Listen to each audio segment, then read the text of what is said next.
Convaincre, recruter. L'armée russe sort le carnet de chèques et bien plus que ça pour étoffer ses rangs donc. Oui, vous savez, en France, on a une expression, le fameux « quoi qu'il en coûte » né au moment du Covid.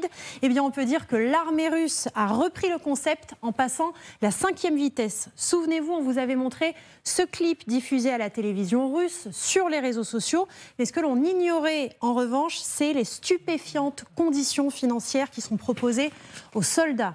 Le SMIC russe, on l'a parfois indiqué, est fixé à 16 200 roubles, 180 € environ.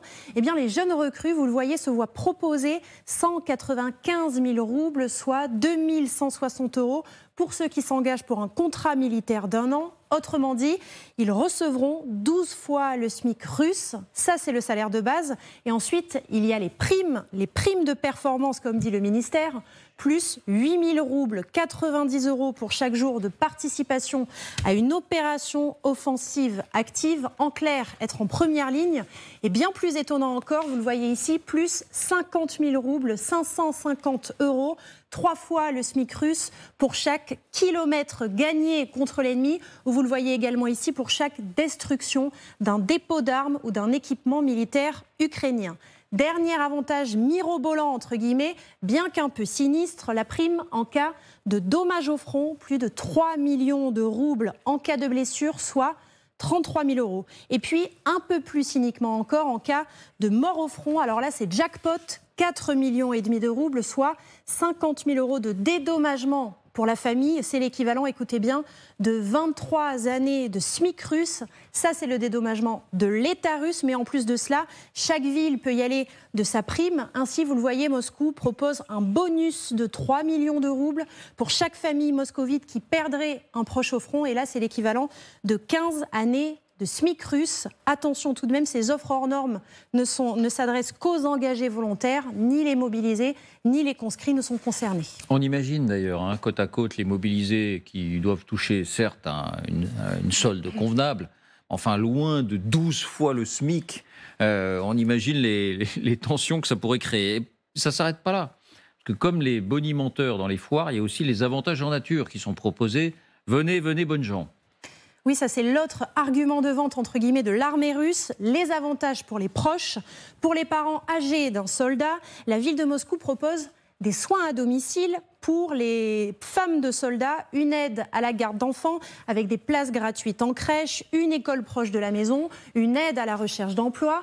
Pour les enfants de soldats, l'école gratuite, le soutien scolaire gratuit, la cantine scolaire gratuite, le parc de loisirs gratuit et cerise sur le gâteau, une allocation mensuelle de 18 000 roubles, l'équivalent de 200 €. Là aussi, c'est plus que le SMIC russe. Tous ces proches que l'on vient de citer ont aussi droit à des allocations sociales, notamment pour la recherche d'emploi, des séances de psy gratuites ou encore un conseil juridique gratuit. Voilà. Donc c'est vrai que c'est vraiment la surenchère. Donc la campagne vient de démarrer, on n'a pas encore les résultats en termes de recrutement, combien ont cédé à ces sirènes extravagantes. Ce qui est intéressant, c'est que la dépense n'est pas un problème, et vous vouliez aussi évoquer le cas des entreprises. Ce n'est pas un problème pour recruter des soldats, ce n'est pas un problème aussi pour les sous-traitants de l'armée, avec des entreprises sous-traitantes qui ont fait des bénéfices records, et parmi elles, un certain, je vous le donne en mille, Yevgeny Prigojine. Effectivement, pour ceux qui ont pu se demander si le Kremlin ou l'armée russe n'en avaient pas un peu assez de Prigojine, eh bien vous allez voir que c'est tout l'inverse. Ils sont au contraire en train d'en faire un milliardaire. Toutes les entreprises de Prigojine ont vu leurs bénéfices exploser ces derniers temps. Grâce à l'armée russe, vous le voyez, en 2022, le chiffre d'affaires lié à des contrats publics a quasiment doublé par rapport à 2021. 83 milliards de roubles contre 48 milliards l'année précédente. Et vous voyez effectivement qu'on est quasiment aux milliards d'euros. On a coutume de citer la milice Wagner, mais ses activités vont bien au-delà. Evgeny Prigojine est à la tête de 400 sociétés, directement ou indirectement. Dans la restauration, avec la société Concorde Catering, on sait que c'est le métier d'origine de Prigojine. Et bien là, il a raflé tous les contrats de restauration au front. Montant total des commandes, 4 milliards de roubles l'an passé, soit 40 millions d'euros. Pour la construction et l'entretien de camps militaires avec la société Megaline, bénéfice net en 2022, 411 millions de roubles, soit 4,5 millions d'euros. Évidemment, précisons que ces quelques exemples, ce n'est qu'une partie de l'empire Prigojine. Tout cela est bien sûr très opaque. Voilà, c'est ça. Ce sont les bénéfices en réalité, ces sommes. Ce sont les bénéfices qui ont été multipliés par 5 ou 6 par rapport à 2021. Merci beaucoup, Justine. Juste avant de vous entendre, Général, un mot. Quand on s'engage dans l'armée française pour une opération périlleuse, par exemple Barkhane ou une autre opération dans le Sahel, est-ce que les conditions peuvent être comparées? On imagine qu'on ne touche pas 12 fois le SMIC, mais est-ce qu'il y a des primes comme celle-là? Est-ce qu'il y a des... Oui, bien sûr. Il y a ce qu'on appelle les conditions de rémunération des opérations extérieures, dans lesquelles on touche effectivement un salaire, enfin des primes qui augmentent le salaire significativement. Ça peut faire deux fois le salaire, par exemple. Mais c'est pratiqué de façon égalitaire. C'est-à-dire tous les gens qui vont sur le théâtre reçoivent la même prime.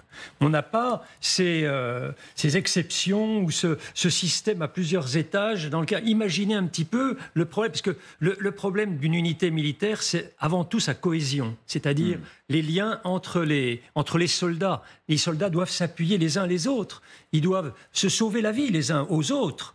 Imaginez là, quand vous en avez un qui regarde celui qui touche 12 fois plus que lui parce que simplement il s'est engagé 3 mois après. Vous voyez, ça va pas les inciter à faire des efforts et à mettre leur propre vie en jeu. Vous voyez, donc c'est détestable et en plus je dirais que la différence entre une milice militaire comme Wagner et puis une unité régulière comparable à nos armées, c'est que nous avons des motivations qui sont supérieures à l'argent, même si l'argent compte, il ne faut pas le nier. Mais est-ce qu'on serait dans les mêmes ordres de grandeur? On voit 12 fois le SMIC, par exemple. Non, pas du tout. On n'est pas là, on n'en est pas là. Non, pas du tout. Les sommes qui ont été avancées là sont absolument surréalistes pour l'armée française. Et les avantages en nature? Heureusement, d'ailleurs. Heureusement, peut-être. Et les avantages en nature?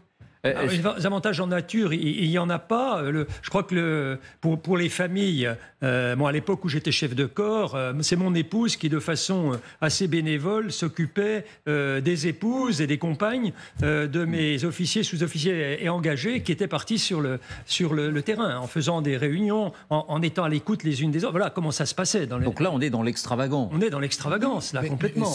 Et si vous voulez, à la limite, c'est presque une forme d'incitation pour les mères de famille à accepter le cœur plus léger de voir leur fils partir en se disant, si jamais il est tué, on est sorti d'affaires matériellement pour 10 ans. Vous voyez, c'est vraiment d'un cynisme repoussant. Mais peut-être que la mentalité russe, on ne la comprend pas bien.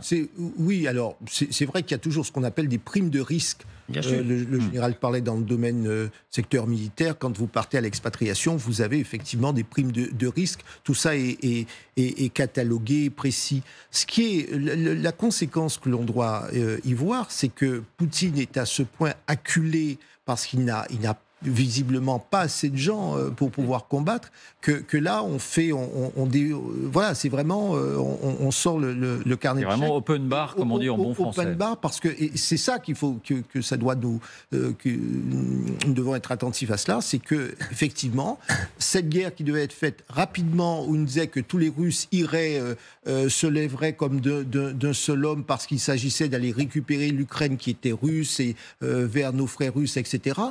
Visiblement, ce discours-là n'a pas pris au point où il est obligé. Alors, il y a effectivement le côté sentiment national, la Grande Russie, mais même la Grande Russie n'a pas suffi. Et là, il en arrive au chéquier, c'est-à-dire que c'est le dernier élément qu'il essaie de... C'est ça que ça dit, Joséphine, c'est-à-dire, d'une certaine manière, l'état de nécessité absolue pour l'armée russe de recruter avant le début de cette contre-offensive ukrainienne. En fait, ça révèle deux choses sur l'état de la Russie aujourd'hui.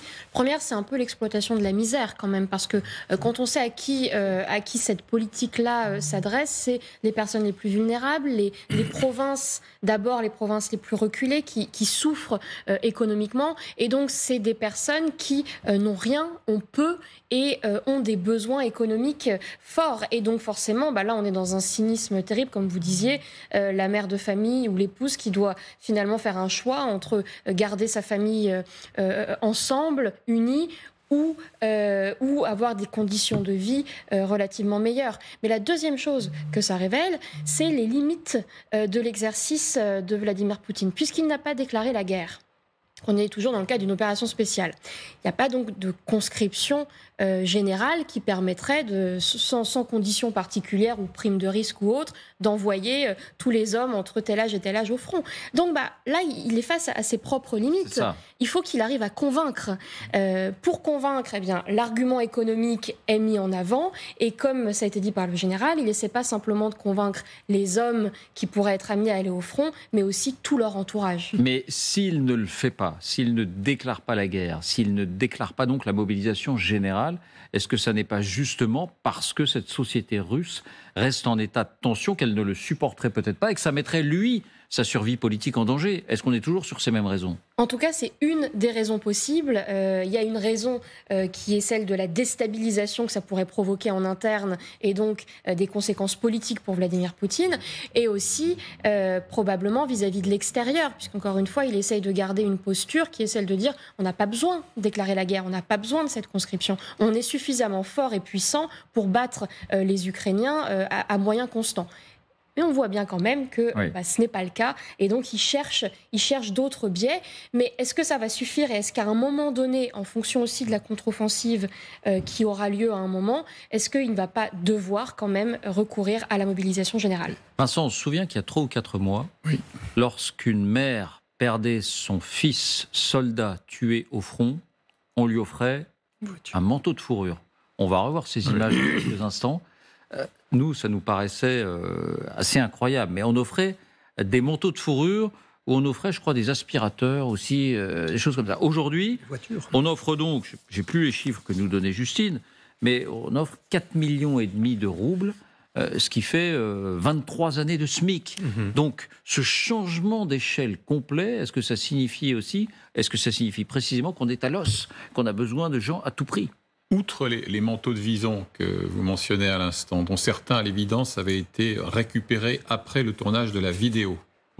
Vous aviez aussi cette famille qui était très fière de montrer aux reporters russes la voiture obtenue en contrepartie de la mort du fils.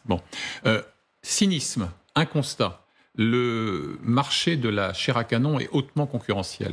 Parce que dans le même temps, Wagner a engagé une campagne extrêmement active à la mi-mars, avec également des promesses telles que, alors évidemment, la solde gonflée aux amphétamines, l'assurance santé.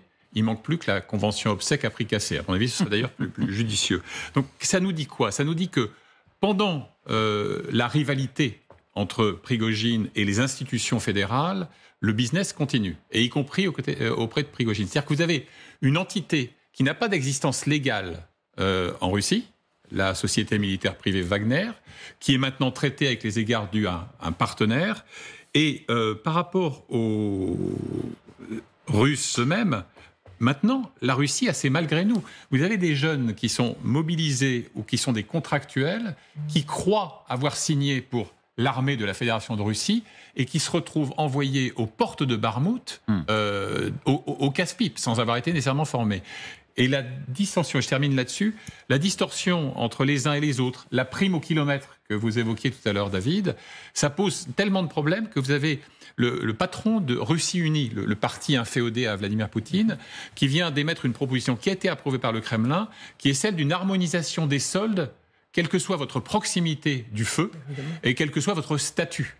Alors, ce qui, évidemment, amoindrirait considérablement l'avantage comparatif de la signature de ce type de contrat. Oui. J'ajouterai une remarque avec une pointe d'humour. Je dirais que dans ces conditions, Vladimir Poutine a intérêt à économiser la vie de ses soldats. Sans ça, il va compromettre gravement le budget de la nation, quoi. Ça va lui coûter très cher. Là, on n'ose pas imaginer les conséquences financières. La Russie est tout entière en train de se réorienter vers une économie de guerre.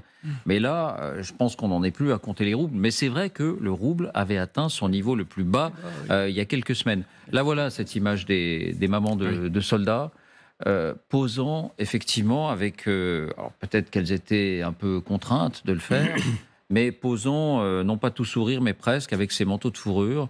La vie d'un garçon, c'est pas que la vie d'un garçon vaut un manteau de fourrure, mais on sentait que, voilà, que c'était une récompense, un dédommagement qui, d'une certaine manière, comptait pour elle. Aujourd'hui, on est passé du manteau de fourrure, aussi coûteux soit-il, à 23 ans de SMIC. à 23 ans de SMIC. Dans le prolongement de ce que disait Joséphine, moi j'ai aussi le sentiment que c'est une façon, souvenez-vous d'une des questions que vous posiez, est-ce qu'il peut y avoir un soulèvement populaire, est-ce que les gens peuvent se... C'est une façon aussi d'éteindre d'éteindre toute velléité de soulèvement, parce que au contraire on nous aura proposé tellement de choses, donc on tente à la fois de réveiller le sentiment national, de proposer beaucoup d'argent, et Joséphine l'a dit, vis-à-vis d'une population modeste, très pauvre, eh bien, ça dilue toute velléité de soulèvement. Écoutez là-dessus, puisqu'on parle des tensions et on parle de cette société qui se cabre visiblement et qui rend impossible la seule idée d'une mobilisation générale. On avait montré il n'y a pas longtemps la conversation entre un homme d'affaires russe, mais qui se trouvait en Azerbaïdjan, et un producteur dans le milieu artistique russe qui disait pique-pendre de Poutine. Semble-t-il, c'était une écoute téléphonique qui avait révélé ce qu'on n'entend jamais, c'est-à-dire le sentiment profond de certains acteurs de premier plan en Russie qui dégommaient la politique de Vladimir Poutine. Nouvelle conversation aujourd'hui, et je vais vous la faire entendre. D'un côté, vous avez Roman Trotsenko, il a 52 ans, et il est dans la finance, fortune estimée 1,6 milliard de dollars. Et de l'autre côté, vous avez Nikolai Matuszewski, un homme d'affaires, propriétaire d'un incubateur d'artistes, de designers à Moscou. Bref, on est dans l'élite russe. Et voilà cette conversation, voilà ce qu'ils disent de la situation aujourd'hui. Écoutez. Как-то, Ром, мне вот в последнее время прям тяжело было в Россию, как вот, я не знаю, понимал, что-то не то, потому что, ну нечего там делать, то есть, понимаешь, Россию, которую мы так искренне любим, она оказалась в лапах каких-то мудил. Россию, которую мы так искренне любим, она оказалась в лапах каких-то мудил. Да. Которые там, исповедуют какие-то странные композиции 19 века. Это ничем хорошим не может закончиться. Закончится адом. Люди будут убивать друг друга на улицах. Резать там и так далее. На улицах Москвы. Нет улицах, на улицах Москвы. Как может жить и развиваться страна, где единственной идеологией является заработание бабок, и задачей для сохранения власти одной группы людей. Причем на вопрос, а что будет дальше, я вам скажу, такой же концепции дальше нету, понимаешь? Но они помрут в какой-то момент времени, и они не оставят за собой ничего. Это просто будет выжженная пустыня. Montage Marion Désert. Merci Marion Désert. Traduction, montage. Les gens s'entretueront dans les rues. Les théories du 19e siècle, c'est-à-dire la grande Russie sans frontières, la grandeur passée. Vincent.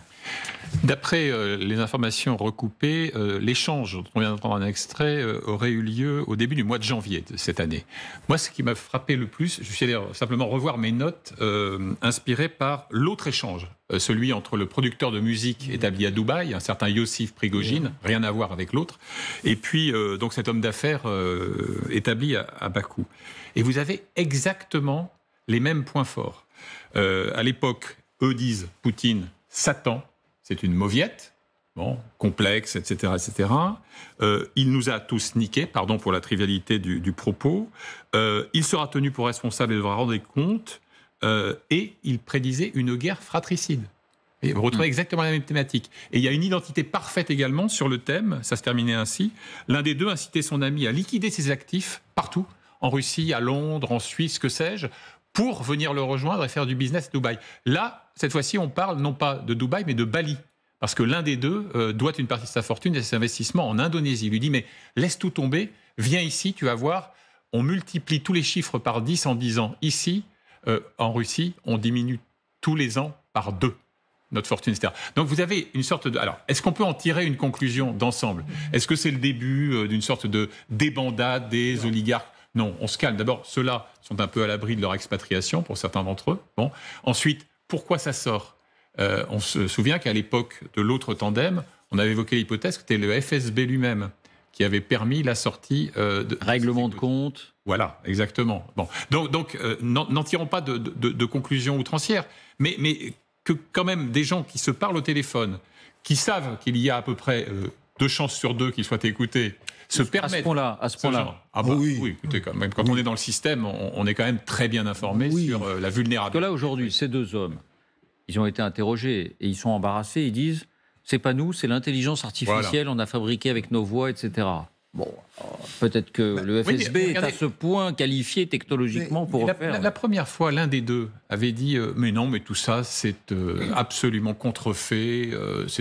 Et puis il avait fini par admettre que non, c'était une conversation privée, etc. Parce que il y a quand même des éléments de vraisemblance que d'ailleurs la presse ukrainienne et américaine ont pointé aujourd'hui sur les lieux, les références qu'ils font à leurs affaires, etc.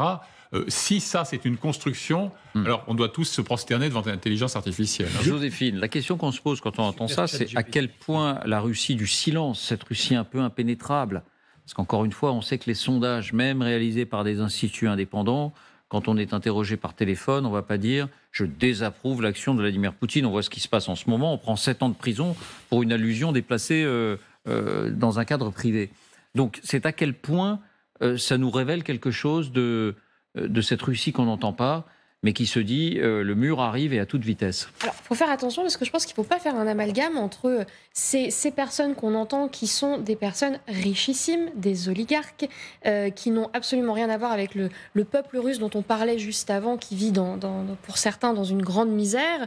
Et donc les arguments ne seraient pas les mêmes. Et je pense d'ailleurs que le peuple russe, en difficulté, serait très choqué de ces échanges, puisque c'est des échanges qu'on aurait pu entendre finalement à la fin des années 90, début des années 2000, lorsque Vladimir Poutine arrive au pouvoir et décide de casser un peu l'ordre des oligarques et des milliardaires russes pour les remettre au pas, ou en tout cas vers une vision de la souveraineté russe. Donc là, il faut faire attention. Si on se met du point de vue de ces oligarques qui critiquent le pouvoir, on les comprend. Pourquoi ? Parce que leurs intérêts, c'est de faire du business, c'est de continuer à poursuivre leurs affaires économiques et commerciales. Et sous l'effet des sanctions européennes, américaines, japonaises et autres, eh bien forcément, ce business, il est limité. Donc eux n'ont absolument pas intérêt, surtout s'ils sont expatriés, à ce Il y a péril en la demeure. Voilà, à ce que Vladimir Poutine continue sa guerre en Ukraine. Mais il faut quand même rappeler que la probabilité que tout ça soit un peu monté aussi par les services de renseignement, elle est très élevée parce que ça fait écho, très élevée.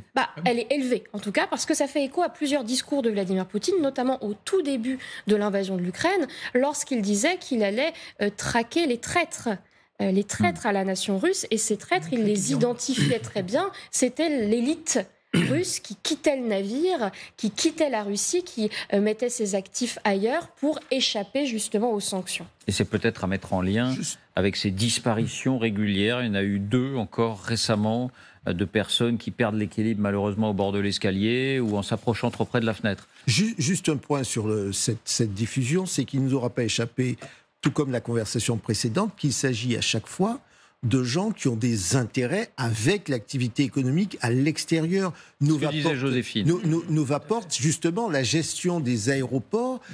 Si vous avez d'être dans un pays enclavé, fermé, replié sur lui, l'argent qui est tiré de l'activité de ces aéroports fond comme neige au soleil. Donc à chaque fois, ce ne sont pas des représentants, même au sens du peuple russe, ce sont les gens qui très clairement ont des intérêts à voir le monde fonctionner tel qu'il a fonctionné jusqu'à présent. Alors on avance, mais il y a simplement une image que je voulais vous montrer, Général Perruche, parce que tout à l'heure on évoquait l'hypothèse où la contre-offensive ukrainienne réussirait. Bref, que se passerait-il si Vladimir Poutine était acculé ?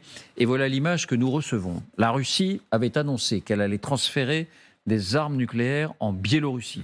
Il y a eu une levée de boucliers, pas seulement en Occident. La Chine aussi a dit attention, danger. Pas de transfert d'armes nucléaires. Donc pour l'instant, ce transfert n'a pas eu lieu.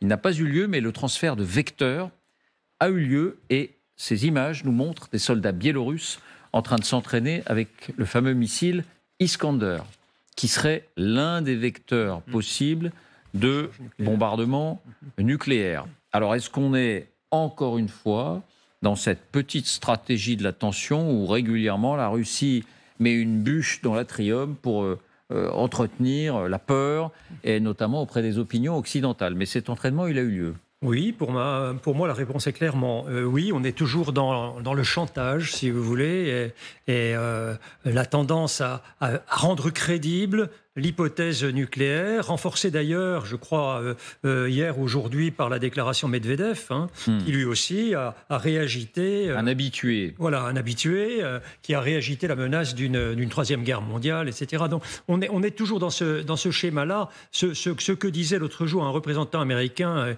doit nous servir un peu de thermomètre pour apprécier le degré du risque nucléaire. Il disait, vous savez, il y a toute une série de mesures qui sont visibles lorsque on se prépare à tirer nucléaire. La Russie, elle est surveillée du haut, du bas, de partout. Et ces signaux-là, ils sont connus. Et à ce moment-là, on pourra commencer à s'alarmer. Mais en plus, ce que vous disiez par rapport à la Chine est aussi une protection. Parce que là, il y a une ligne rouge chinoise. Les Chinois ne veulent surtout pas qu'on renverse la table, dans laquelle ils se nourrissent assez joyeusement.